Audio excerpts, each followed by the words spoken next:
ಎಲ್ರಿಗೂ ನಮಸ್ಕಾರ. ವಿಭೂತಿ ಮಹಿಮೆ ಅಪಾರ. ನಿಜವಾಗಿಯೂ ವಿಭೂತಿ ಧಾರಣೆಯ ಸಂಬಂಧದಲ್ಲಿ ಕೆಲವು ವಿಶೇಷ ದಿನಗಳು ಇರುತ್ತವೆ. ಉದಾಹರಣೆಗೆ ಸೋಮವಾರ ಅಥವಾ ಶಿವರಾತ್ರಿ ದಿನಗಳಲ್ಲಿ ವಿಭೂತಿ ಧರಿಸಲು ಹೆಚ್ಚು ಶ್ರದ್ಧೆ ಇದ್ದಂತೆ ಹೇಳುತ್ತಾರೆ. ಮಹಿಳೆಯರು ವಿಭೂತಿ ಧರಿಸುವಾಗ ಸಾಮಾನ್ಯವಾಗಿ ಸಿಂಪಲ್ ಹಾಗೂ ಶುದ್ಧ ರೀತಿಯಲ್ಲಿ ಧರಿಸುವುದು ಉತ್ತಮ.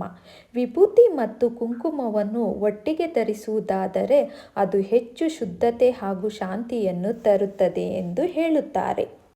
ವಿಭೂತಿಯ ಮಹಿಮೆ ನಿಜವಾಗಿಯೂ ಶುದ್ಧತೆ, ವೈರಾಗ್ಯ ಮತ್ತು ಆತ್ಮಜ್ಞಾನವನ್ನು ಪ್ರತಿಬಿಂಬಿಸುತ್ತದೆ.